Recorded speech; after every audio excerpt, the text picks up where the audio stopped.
Greetings, folks. Daniel Wickwire here, and welcome back to Kaiju Movie Review. I am, as always, joined by my ever-loyal co-host, Mr. Zach. Greetings, everyone. And this time, I assure you, he will not tie me to a crucifix and light me on fire and leave me to burn. I will, however, pray to my God that he comes and destroys you. Touche. Touche. I can live with that. You red-faced God. He's so angry.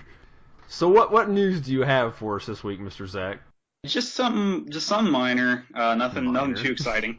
Something we reported on way back when we first started. I reported on. Super Eye Productions has announced they've greenlit a second season of the Kaiju Girls anime shorts, which feature anthropomorphized chibi girl forms of some of their popular monsters. The second season roster will consist of the returning kaiju from the first season, so that is Anguirra, Miklas, Wyndham, Pigmon, Zeton, Red King, Ella King, Gomorrah, and Xandiris, along with one new kaiju girl who's joining the cast, and that will be Guts Seijin. Boo!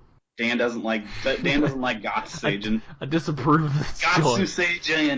Gatsu. I love it. I hope she runs around yelling that. If only. We could only get that lucky. Our little Guts man just kind of wheels by. I wouldn't hold my breath out for that one, but hold my breath for that one. No, wouldn't happen.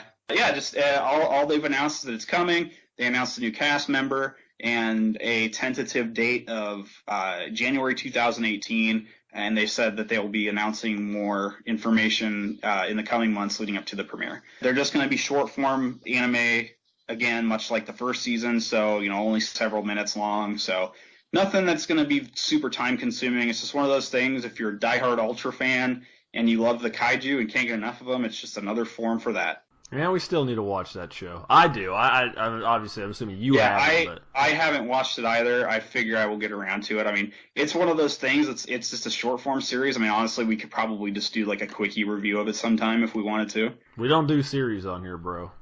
I know. I draw the line. I'm not saying it's part of KMR. I'm just saying we could probably do a quickie review of it if we wanted to, like separate. That's always possible. It's always possible. And I'm aware we don't do series. That's why we haven't touched on many of the long-running stuff like Super Sentai or Kamen Rider. Or Ultraman. No, that's not true. We had done Ultraman. No, we did a movie, though. We did an Ultraman movie. But, of course, there are Super Sentai and Kamen Rider films, so we will get to those soon enough. Yeah, or if we ever do films, we can always do Daimajin Canon, which was the series that took place a while after this.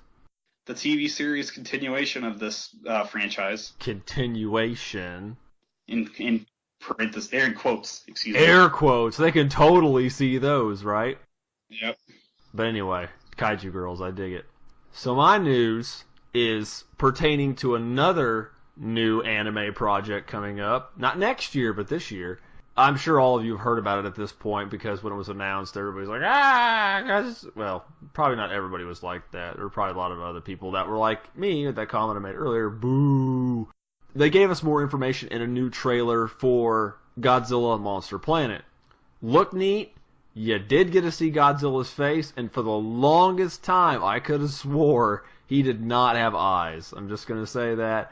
But a statue had shown up in I don't remember the business in Japan, but I have seen it and read the article. And Goji, or as I'd like to dub him from this point forth, Old Man Goji, as a reference to Old Man Logan, because he really does look like an old-ass man. Being as the movie takes place 20,000 years... The main bulk of the film takes place 20,000 years after the beginning, which was 2034, I believe, in the show's timeline, something like that. So he's had time to age, and this Godzilla being a little different. If you don't want spoilers, please skip past this. This Godzilla is actually based on plant life, and his skin is made of a metal muscular-like structure, like muscle fibers, metallic muscle fibers, and his weight and size are sustained through electromagnetism that his body produces, which is an interesting way to explain how something that large could exist on planet Earth. And I'm kind of curious how many other kaiju in this will be based on plant life / this theory as to why they're so big to sustain something. But again, Godzilla is the only really big kaiju we've seen aside from that other little one that I can't bother to remember its name. But that one clearly had eyes. So, Old Man Goji. That's just what we're going to go with. Interesting, if true. Exactly. Coming out in November in Japan for a theatrical run, and then after that it is going to go to Netflix. I don't know what time span we're looking at between those two. I was really kind of holding out that they would do a limited U.S. theater run before it hit Netflix, but since it is going to Netflix, I really am not going to hold my breath for it. But if it does, we will try to cover it, because if it comes anywhere remotely close to where I live, I'm going to go see it. It's ultimately going to depend on whether or not they're going to English dub it, and if they dub it prior to the Japanese release or after. Well, Shin Goji was all subbed. Yeah, well, most likely with... does the Blu-ray release have us... English? Yeah. Oh, yeah, it's actually really good. Funimation did it. It's actually a very good English dub for this kind of film. I think it's going to be dubbed just because it's on Netflix, but I have a feeling we're not going to see it stateside until 2018. I would like to note, since we did mention, and I agree, we won't see it till sometime in 2018. I would assume probably early to mid 2018 we will get that. But they can't wait too long, because we're getting 3 of these movies in about a year and a half time span. Yeah, that's also true. And it's worth mentioning, I'm kind of glad it's not coming out simultaneously with Japan, because that's the same day that the new Pokemon game drops, and I already am going to have enough to do. Well, I'm going to make another obscure reference to another Japanese product that has nothing to do with Godzilla. In the English dub of Shin Goji, 2 of the lead actors are the same voice actors in the Funimation dub of Initial D that do the Takahashi brothers, Ryosuke and Kisuke Takahashi. So they both play main characters, and it's so obvious it's the same dudes. I'm just like, that's all I hear when I hear them talk. But it is good dub. I watched it just for kicks because I've already seen the Japanese version with subtitles. So, but it was worth it. But anyway, we're getting off track. 3 Godzilla movies, the end of 2017, early 2018, end of 2018, supposedly. I know we've mentioned this before, but I figured I'd highlight it again. Now, to our film. We are going to be covering the second of the Daimajin trilogy, Return of Daimajin, which was released in Japan on August 13th, 1966. I had a little bit of an issue finding a U.S. release date for this one, but I'm going to assume it correlates to 1968, 1969-ish, like the English release of it, which was done by AIP as well. It was directed by Kenji Mitsumi, which is actually a different director than the original one. And I'm going to point out again why that's important. It was produced by Masaichi Nagata, written by Tetsuo Yoshida, and starring Koji Hongo as Lord Juro, Shiho Fujimura as Sayuri, Taro Marui as Dorohei, and Takahashi Kanda as Lord Danjo. For some reason, I kept hearing it as Donzo. I did too. I blame Naruto. It's probably it. Darn that show. Believe it. I wish that this movie did have more to do with a giant pink ball, though. I missed that reference. Majin Buu. Oh, yes. I was like, what? I was like, what? Majin Buu. Because we had just done the Naruto reference, so I'm like, what are you getting at? And I'm like, well, if we want a movie that has references to Naruto in it, we need to review The Magic Serpent, which we totally should do. Or we could have done Orochi, which we couldn't do, so... Yes, exactly. That's why we haven't done Orochi yet. We find ourselves back in feudal Japan because what else would you expect from this show? Villagers of a struggling mountain village attempt to escape their oppressive leader to Chigusa Village, a nearby settlement located by God's Lake. While most are captured and returned to the mountains, a few do make it and manage to lead better lives under the much more generous Lord Jiro. On the other side of the lake is Nagoshi Village, a close ally to Chigusa, and home of Sayuri, Lord Jiro's bride-to-be. Seeing an opportunity to seize more profitable land and not being stuck in the desolate mountains, Danjo plans to attack Chigusa during a festival in which both leaders will be attending. During the attack on Chigusa, Lord Jiro manages to escape. Danjo assumes he has taken refuge in Nagoshi and directs his efforts there. Danjo kills the leader of Nagoshi and imprisons the prince in order to flush out Juro. After capturing both villages, Danjo turns his sights on their god, the Daimajin statue. The statue of Daimajin is located on an island in the center of God's Lake. Danjo's men, using makeshift explosives, siege the island and blow up the statue, leaving the villagers to believe their god has forsaken them. It was a sad situation. Princess Sayuri ends up on the island, along with a few others, where they devise a plan to take back their villages from the tyrant. Little do they know, their god may just help them along the way. And he may very well, because you just got to watch the rest of the movie to find out. Let's do this first. Let's talk about Daimajin. We'll make it very brief, because we've done this before. He's pretty much the same as he was in the last movie. Yeah, the costume and stuff is basically exactly the same. I mean, you can tell that these movies were made, like, in a very short amount of time. Yeah, and then when we mentioned this in the first review, they were actually all made at the same time. All three of the movies were all made at the same time.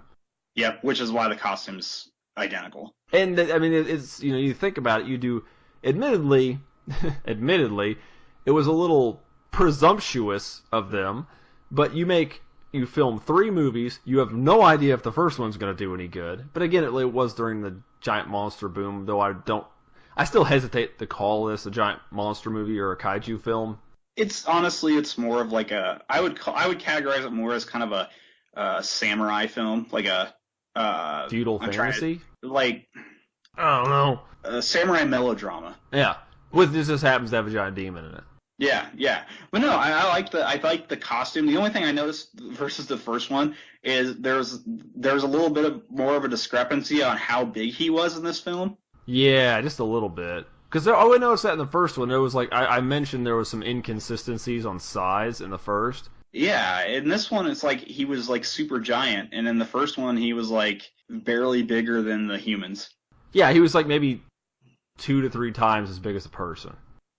Yeah, in this one he was like Gamera-sized. Except when they throw the hooks on him. Yeah, exactly. And I was like, for some reason there was like these are huge. Like 3 dudes throw them up there. Like, how does that work? You know, those discrepancies aside.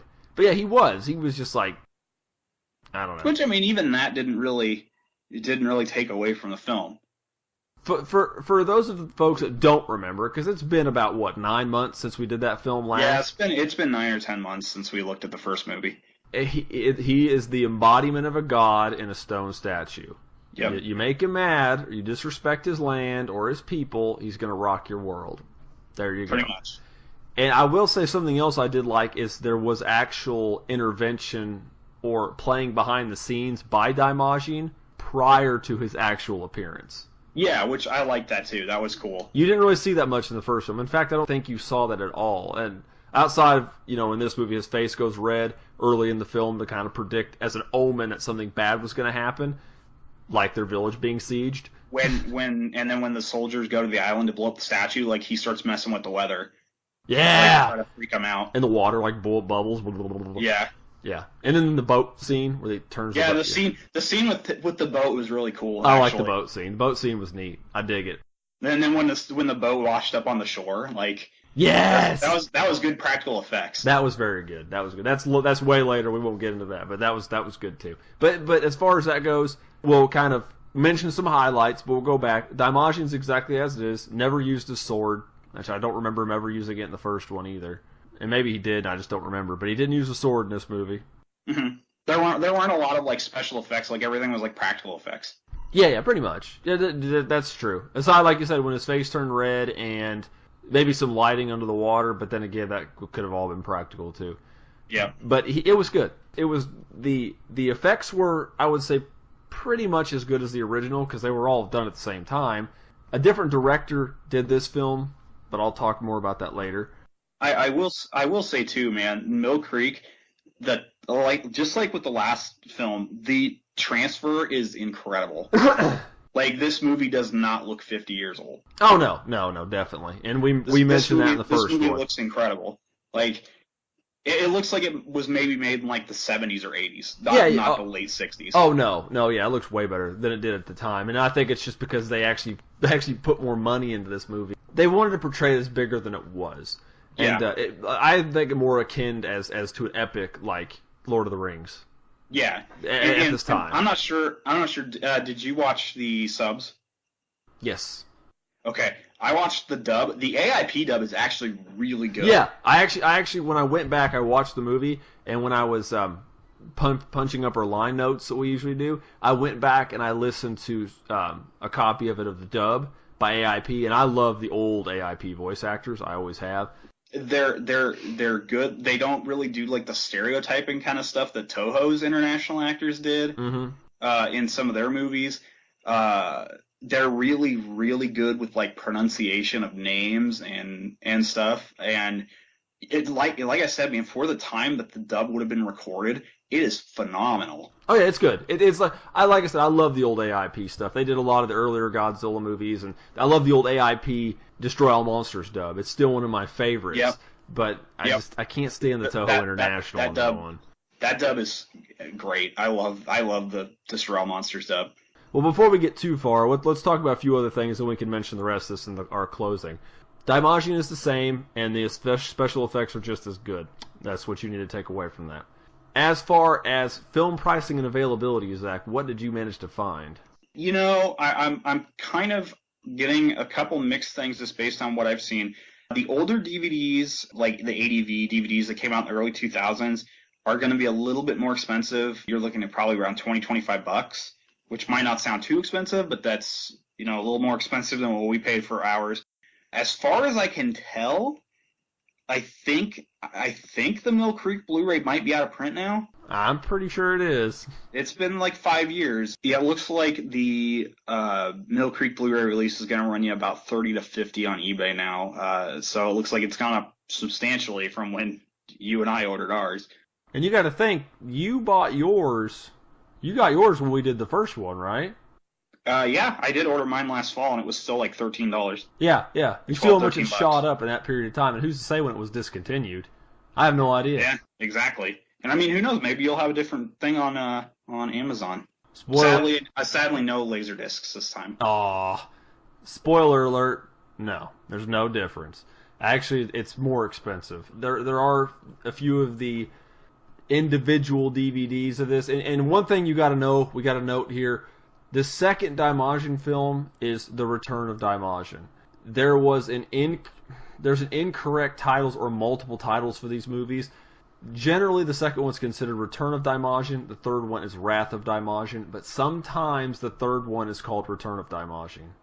That's the movie with the snow. Remember that. If it's got snow in it, it's the wrong one. I've also seen it referenced as Daimajin Strikes Again for the third one. Yeah, I have too. And we'll cover that more when we hit the third one. But I haven't had the same luck. The Blu-ray disc set that I have, or both of us have, is right now $60 on Amazon.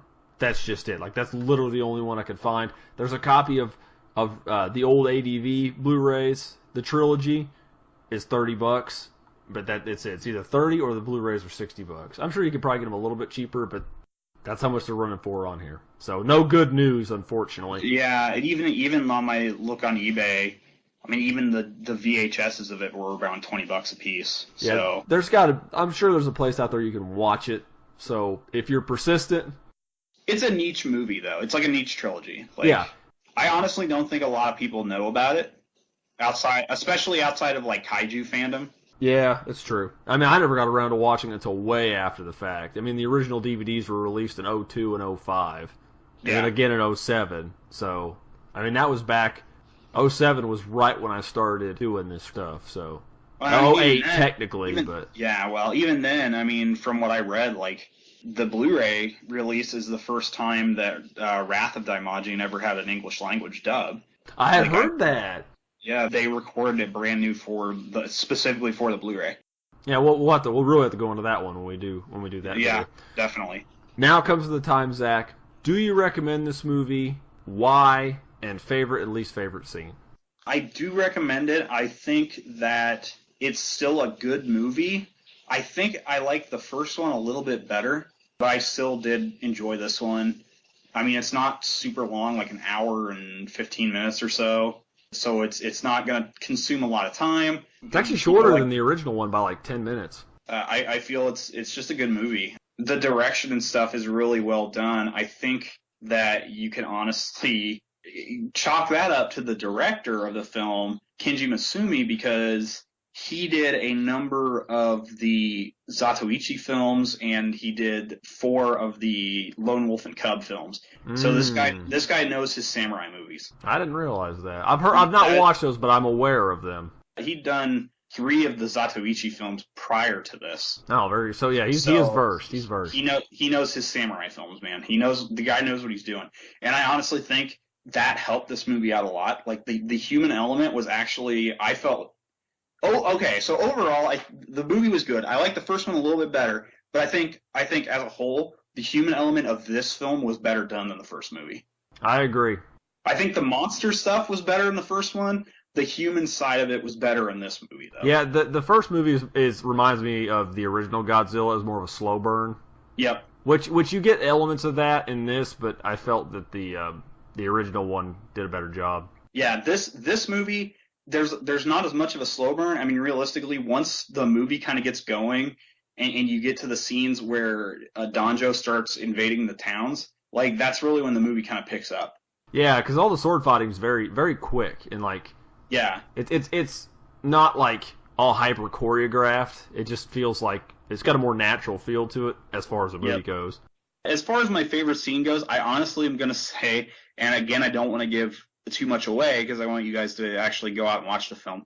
I think the scene where the boat returned to Danjo's camp after Daimajin attack, I think that was probably my favorite scene in the movie. It was such a good use of practical effects and just seeing the like worried look and the reactions of the guards when they thought that the curse of the villagers' god was coming to get them. Yes. It was such a great scene. That was probably my favorite scene in the movie. The tension started building.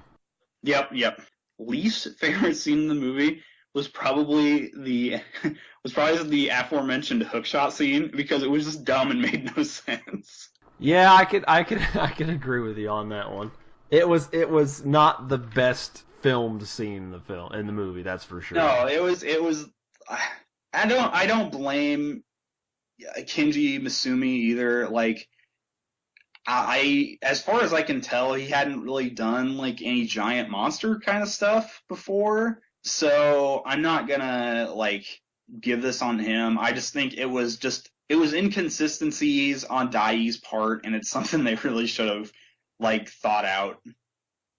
You know. No, I get you. No, I hear you. And maybe like changed or cut the scene from the movie because it really didn't make sense. I think they're just trying to add some more dynamics to the scenes with Daimajin, and it just, I don't know. It didn't pan out as well as I probably thought it was going to. But like I said, overall, it was a great movie, and you know, seeing that Kenji Masumi directed this and how good the human element of this film was really makes me want to go look at his Zatoichi and Lone Wolf movies. Because if his human element is this good in this film, like they have to be great in those movies. I know they likely are, but I mean, you have to do that on your own time, though. No, I know we're not going to look at it for this thing. I know. I'm just saying. I would say that my opinion, like it seems to happen more often than not, will reflect yours to a certain extent.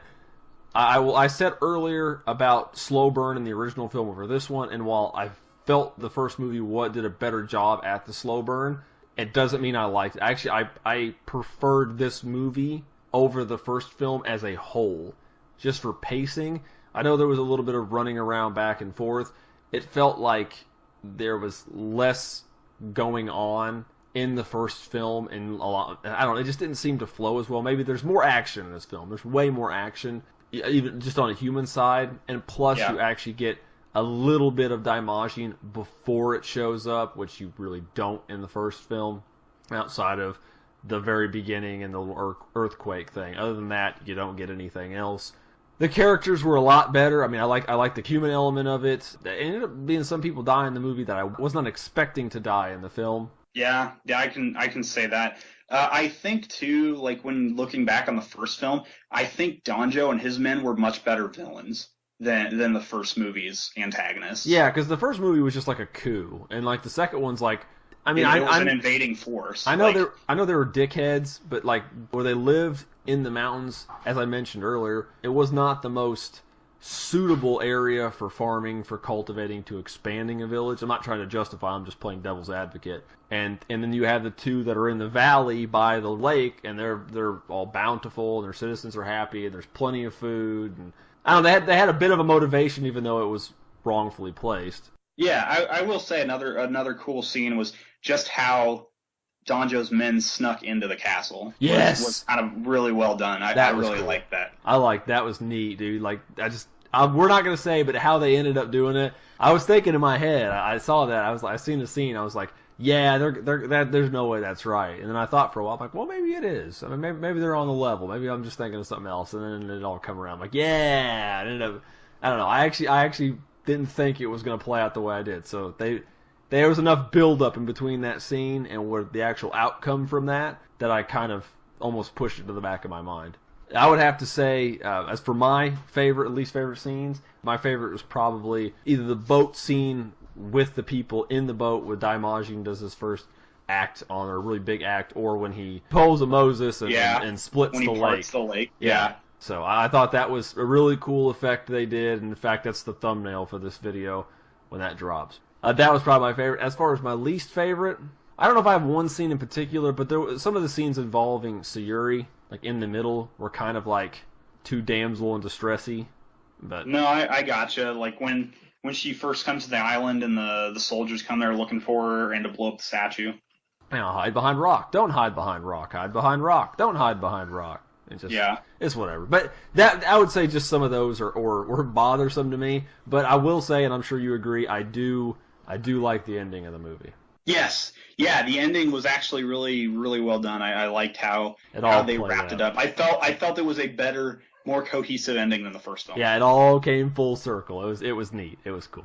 Well, since we've praised this movie and we've recommended it, and like I said, I enjoyed it more than the first, and Zach would be vice versa on that. Why don't you go ahead and lead us out the door on this episode of Kaiju Movie Review? Absolutely. As always, you guys know you can find me on Twitter at CultureZach. I'm always happy to talk up some kaiju movies. If you have recommendations for films we should look at, you can hit me up there. You can hit Dan up on Twitter as well when he gives his handle, or you can come to our Facebook page. Additionally, you can find my writing over on cultureshock.com and the Culturecade, where I write about video games and video game-related material. As always, you can find myself here with Mr. Zach and occasionally Angela every 2 weeks doing Kaiju Movie Review, and in between those weeks have a short format video factual trivia show called Monster Bites, and last week we actually just did part 1 of a series will cover pretty much every Godzilla video game in existence. So if you haven't seen that, go check that one out. You'll learn about some early early home computer titles. Gogeta-kun. Exactly. So you'll find outside of that, I will put links in the I'll put important links in the description below to Zach's Twitter account, mine, Angela's, the KMR Twitter account, Facebook page, and so on. Now that we've got all that out of the way, and my wife here, who I love very, very much, is actually going to tell you, I know she's not in this video, but she's right here now, and she's going to tell you what we're watching in 2 weeks on Kaiju Movie Review, because she picked this. So you can direct your flack to her. So why don't you go ahead and tell her what we're watching, dear? Hey, just because you don't like it doesn't mean other people don't like it. I would say probably the worst video we've had on here, but I don't know. Some people may like it. They might. It's going to be up there with Attack of the Super Monsters. Well, it has Attack in the name. It does have Attack in the name. It's Attack of the Killer Tomatoes.